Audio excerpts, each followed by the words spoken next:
What's going on, guys? Welcome back to my channel. Today's video is going to be a Blu-ray collection where I focus on Ben Affleck because right now in theaters he has a brand new movie called Air. It is fantastic. Not only is he in the movie, but he also directed it. So I'm putting a little bit of love towards Ben Affleck because he is so consistent as a director. He's becoming one of my new favorites. So in this video today, I'm going to show you every single piece of physical media I personally own, either starring or directed by Ben Affleck. And trust me, I don't have everything that he's done, but maybe I'll get there. I got a good majority of items.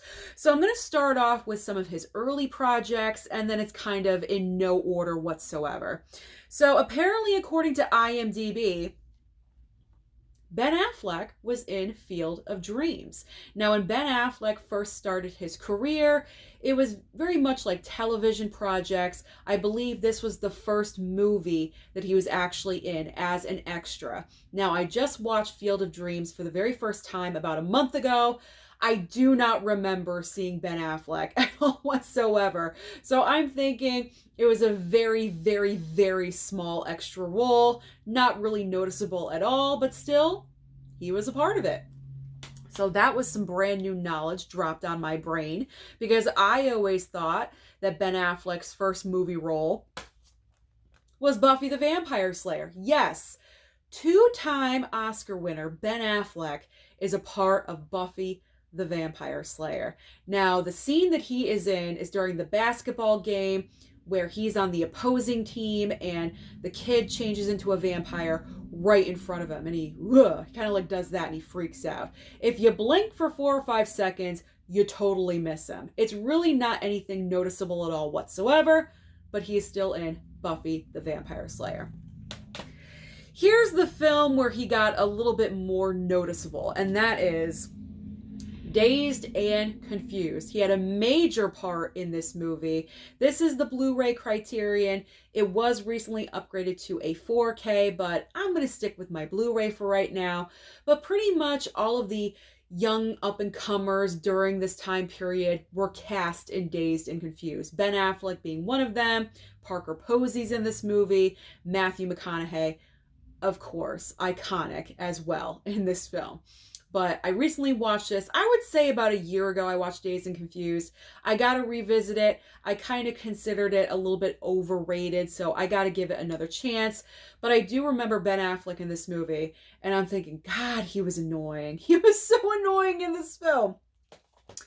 And, of course, we have Mallrats, where he plays not the main character, he's kind of the side character, and he's annoying in this movie as well. For some reason, at the start of Ben Affleck's acting career, every single part he had was kind of like the bully character, the mean guy, the annoying guy. I don't know, and it carried through with this movie too. All right, getting into my steelbooks. We're going to go DC because I collect all the DCEU, or just DC now, steelbook. So, starting off with, obviously, Batman v Superman. There we go. There's my flip. Picked this one up at Walmart. I like this. It's actually not even a steelbook. It's like a metal pack. Or is it a steelbook? I don't know. It's from Walmart. Janky Walmart steelbook, metal pack, whatever the heck you want to call it. So, Batman v Superman. Then we have his uncredited role in Suicide Squad. Crappy Justice League. We call it Justice League. This is not Justice League. This is Justice League. This is the Justice League. So, yes, much better. Much better in that movie.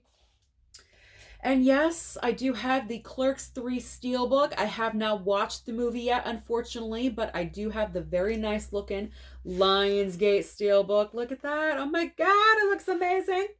Had to get it. Okay, so this is probably, I think, my favorite Ben Affleck directed film. I haven't seen every single one of his directed movies, but I loved this one immediately. As soon as it was over, can I talk today? As soon as the movie was done, I was like, that was amazing. And it is The Town. The Town is a fantastic movie. I kind of consider this underrated. just a little bit, because I feel like no one really talks about this movie. Everyone knows that Ben Affleck directed it and he's also in it. Look at the back of the steelbook. So excellent. Him and Jeremy Renner, fantastic in this movie. Him and Jeremy Renner had great chemistry in this film. This is such a fantastic movie. If you have not seen The Town, I highly, highly encourage you to do so. Watch The Town and then go and see Air in the theater. Fantastic Ben Affleck directed double feature. Say that 5 times fast. All right, and my final Ben Affleck steelbook is Smokin' Aces. He was okay. He wasn't long lasting in this movie, I will say that, but he was pretty good. This movie overall was okay. It's nothing to write home about. I like the steelbook. Steelbook's looking okay. All right, so let's get into more Ben Affleck. Regular Blu-rays. We have Jay and Silent Bob Reboot. This was gifted to me from a subscriber. I have not watched it yet, so I can't really comment about it, but I do have it. We have Argo. This is his probably most well-known directed project because this won Best Picture. He wasn't even nominated for Best Director for this. I do remember that. And it's probably such a crime and a shame because it did win Best Picture, so why wasn't he nominated for Best Director? That doesn't make any sense to me. But, rant over. I still haven't seen this movie yet, so I need to put this towards the top of my list. I do. Speaking of underrated, The Last Duel. No one talks about this movie. It was released in theaters. It bombed. It was kind of during the pandemic period. It didn't really make any money at all. It kind of flew under the radar. Now, Ben Affleck doesn't have a huge role in this movie, but he is in there. And overall, the entire cast, I just love all of the actors in this movie. They all do fantastic jobs. And I highly recommend The Last Duel as well, especially on 4K. All right, this one. This is memorable to me because this was the last movie I saw in theaters before the pandemic shut down. And it is The Way Back. The Way Back, another underrated Ben Affleck movie. I feel like he did such a good job in this film. Unfortunately, because of the pandemic, no one really saw this movie because movie theaters, as I just said, shut down right around this time period. And The Way Back kind of just got like lost in the shuffle of movies, but he puts in an amazing performance because the character that he plays is dealing with alcoholism. And that is a topic that Ben Affleck dealt with in his real life. And so because of that, I felt like he just enhanced the role 1,000% because it's something that he personally dealt with and his own personal demons.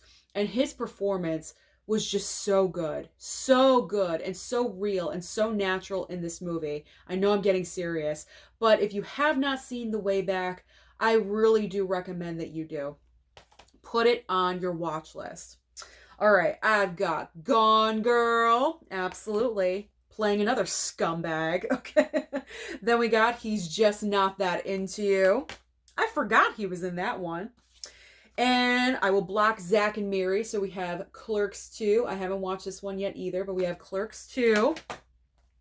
And yes, because the sickness is real, and I just talked about double dipping. Here's a double dip. I have the Blu-ray slipcover copy of Clerks 3. So apparently he's in Clerks 3 as well. I just said that for the Steelbook, but I'll say it again for the Blu-ray. I'm repeating myself. Okay, Ben Affleck has done a Christmas movie, Surviving Christmas. Not the best Christmas movie, not the most notable Christmas movie, but he is in this one.